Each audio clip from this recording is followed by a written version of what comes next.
Hi, എല്ലാവർക്കും പുതിയതിലേക്ക് സ്വാഗതം. ഇന്ന് നമ്മൾ ഉണ്ടാക്കാൻ പോകുന്നത് ഈ സ്വീറ്റ് കോൺ വെച്ചിട്ടുള്ള ഒരു സലാഡാണ്. നമ്മൾ കുറേ സലാഡ് ഉണ്ടാക്കിയിട്ടുണ്ട്. അപ്പോൾ നമ്മൾ സ്വീറ്റ് കോൺ വെച്ചാണ് ഇന്ന് സലാഡ് ഉണ്ടാക്കുന്നത്. ഈ സ്വീറ്റ് കോൺ ഇപ്പോൾ പച്ച സ്വീറ്റ് കോൺ ആണ്. അപ്പോൾ നമ്മൾ ഇത് വേവിച്ചിട്ടാണ് നമ്മൾ സലാഡ് ഉണ്ടാക്കുന്നത്. ഈ വീഡിയോ ഇഷ്ടപ്പെട്ടാൽ ലൈക്ക് ചെയ്യുക, ഷെയർ ചെയ്യുക, സബ്സ്ക്രൈബ് ചെയ്യുക, ആ ബെല്ലൈക്കൺ അമർത്തുക. നമുക്ക് നേരെ വീഡിയോയിലോട്ട് പോവാം.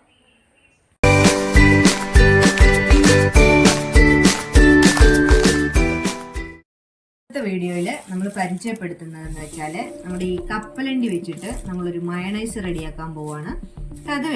അത് കഴിഞ്ഞിട്ട് ശേഷം നമ്മൾ അത് ഉപയോഗിച്ചിട്ടുള്ള ഒരു സലാഡും കൂടി.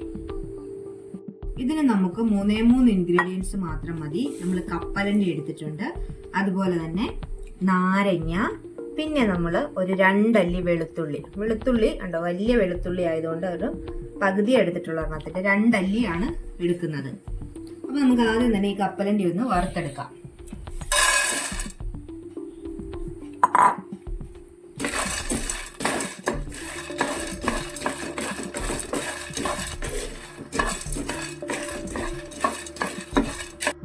കപ്പലണ്ടി നമുക്ക് ഇനി നമ്മൾ വറുത്തെടുത്തിട്ടുണ്ട്. നമുക്ക് തൊലി കളഞ്ഞെടുക്കാം. ഇവിടെ നമ്മൾ കപ്പലണ്ടി എല്ലാം തൊലി കളഞ്ഞ് എടുത്തിട്ടുണ്ട്. ഇനി നമുക്കിത് അരച്ചെടുക്കാം. നമുക്ക് ആദ്യം ഈ മയണൈസ് റെഡിയാക്കാം. നമുക്കതിന് പീനട്ട് നമ്മളിത് നല്ലവണ്ണം വറുത്തെടുത്തിട്ടുണ്ട്. ഇനി അതിലേക്ക് നമ്മൾ എടുത്തു വെച്ചിരിക്കുന്ന വെളുത്തുള്ളി 2 അല്ലി ഇടുവാണ്. നാരങ്ങ നീര് പിഴിഞ്ഞ് വയ്ക്കുവാണ്.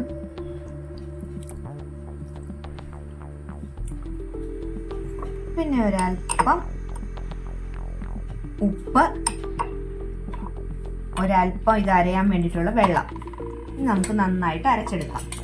അപ്പോൾ ദേ നമ്മൾ കപ്പലണ്ടി വെച്ചിട്ട് വെള്ളം ഇതിനും കൂടുതൽ ഇനി ലൂസ് ആവണമെന്നുണ്ടെങ്കിൽ കുറച്ച് വെള്ളം കൂടി ഒഴിച്ചു കൊടുത്താൽ മതി. നമ്മൾ എണ്ണയോ അതുപോലെ തന്നെ വേറെ ഒന്നും ചേർത്തിട്ടില്ല, മുട്ടയുടെ വെള്ളയോ ഒന്നും ചേർക്കാതെയാണ് നമ്മളിത് അടിച്ചെടുത്തേക്കുന്നത്. നല്ല തിക്കായിട്ട് നമുക്ക് കിട്ടിയിട്ടുണ്ട്. ഇനി നമുക്ക് ഈ സ്വീറ്റ് കോൺ നമുക്കൊന്ന് ആവിയിൽ വേവിക്കാം. സ്വീറ്റ് കോൺ നമുക്ക് ആവിയിലൊന്ന് വേവിച്ചെടുക്കാം.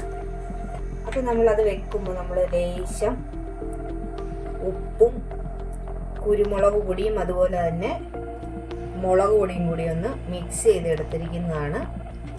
അതുകൂടി നമ്മൾ ഇതിൻ്റെ പുറത്തോട്ടൊന്നിങ്ങനെ ജസ്റ്റ് ഒന്ന് സ്പ്രെഡ് ചെയ്ത് കൊടുക്കുവാണ്.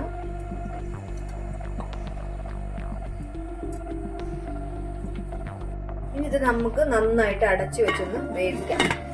നമ്മുടെ സ്വീറ്റ് കോൺ വെന്തിട്ടുണ്ട്. ഇനി നമുക്ക് ജസ്റ്റ് ഒന്ന് ഇത് ഗ്രില്ല് ചെയ്തെടുക്കുവാണ്. നമ്മൾ ഓരോ സൈഡും നമുക്കൊന്ന് ഗ്രില്ല് ചെയ്തെടുക്കാം.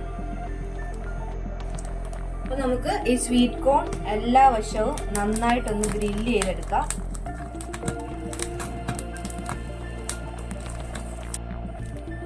നമുക്ക് ഈ സ്വീറ്റ് കോൺ എല്ലാം നമുക്ക് നല്ലവണ്ണം വെന്തിട്ടുണ്ട്. നമുക്ക് ഒരു ബൗളിലോട്ട് മാറ്റാം.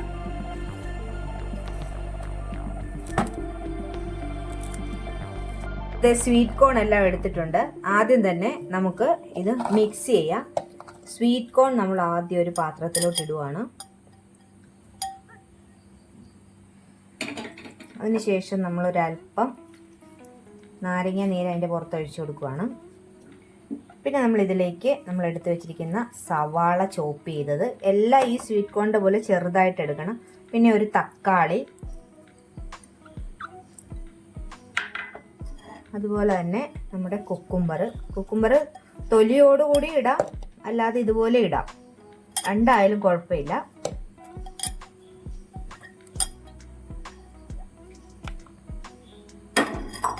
ഇനി നമ്മൾ ഇതിലേക്ക് നമ്മുടെ ഡ്രസ്സിങ് കൂടി ചേർക്കാൻ പോവുകയാണ്. നമ്മൾ മയണൈസ് ആണ്, നമ്മളിപ്പോൾ കപ്പലണ്ടി വെച്ച് ഉണ്ടാക്കിയ മയണൈസ് ആണ് ഇതിനകത്തെ ഡ്രസ്സിങ് ആയിട്ട് നമ്മൾ യൂസ് ചെയ്യുന്നത്. നമ്മൾ മയണൈസ് ചേർക്കുവാണ്.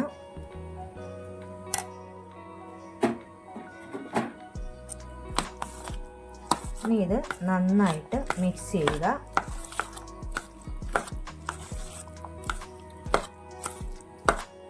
ചേർത്ത് കൊടുക്കണം. ഇനി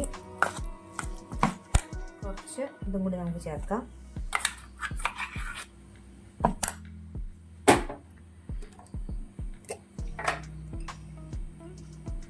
ആവശ്യത്തിനുള്ള ഉപ്പ് നമ്മൾ ചേർക്കുവാണ്. നമ്മൾ ഇത് കുരുമുളക് പൊടിയും അതുപോലെ തന്നെ മുളക് പൊടിയും ഒരല്പം ജീരകം കൂടി പൊടിച്ചിട്ടുള്ളതാണ്. അത് നമ്മൾ ഒരല്പം ചേർത്ത് കൊടുക്കുവാണ്. എരിവിന് വേണ്ടിയിട്ടാണ്. പച്ചമുളക് വേണമെന്നുണ്ടെങ്കിൽ അല്ലെ ക്രഷ്ഡ് ചില്ലി ആണെങ്കിലും ചേർത്താൽ മതി. ഇത് നല്ലവണ്ണം നമുക്ക് മിക്സ് ചെയ്യാം. ഇത് വളരെ ഹെൽത്തി ആയിട്ടുള്ളൊരു സാലഡാണ്. പ്രോട്ടീൻ കണ്ടന്റും എല്ലാം നല്ല കൂടുതലാണ്. നമുക്കിതൊരു പ്ലേറ്റിലോട്ട് മാറ്റാം. ഒരു സെർവിങ് പ്ലേറ്റിലോട്ട് മാറ്റിയതിന് ശേഷമാണ് നമ്മളിതിലേക്ക് എപ്പോൾ കഴിക്കുന്നോ അതിന് തൊട്ട് മുന്നായിട്ടാണ് നമ്മൾ കപ്പലണ്ടി ചേർത്ത് കൊടുക്കുന്നത്. നമ്മൾ ഇതൊരു പ്ലേറ്റിലോട്ട് മാറ്റിയിട്ടുണ്ട്. ഇനി നമുക്കിതിലേക്ക് നമ്മൾ വറുത്ത് വെച്ചിരിക്കുന്ന കപ്പലണ്ടി കൂടി ഇങ്ങനെ ചേർത്ത് കൊടുക്കുകയാണ്.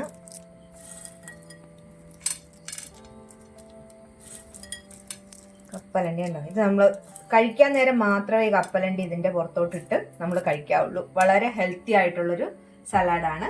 അപ്പോൾ എല്ലാവരും ഒന്ന് ട്രൈ ചെയ്ത് നോക്കുക. ഈ വീഡിയോ ഇഷ്ടമായെങ്കിൽ ലൈക്ക് ചെയ്യുക, ഷെയർ ചെയ്യുക, അതുപോലെ തന്നെ സബ്സ്ക്രൈബും കൂടി ചെയ്യുക. അടുത്തൊരു വീഡിയോയുമായി വീണ്ടും കാണാം.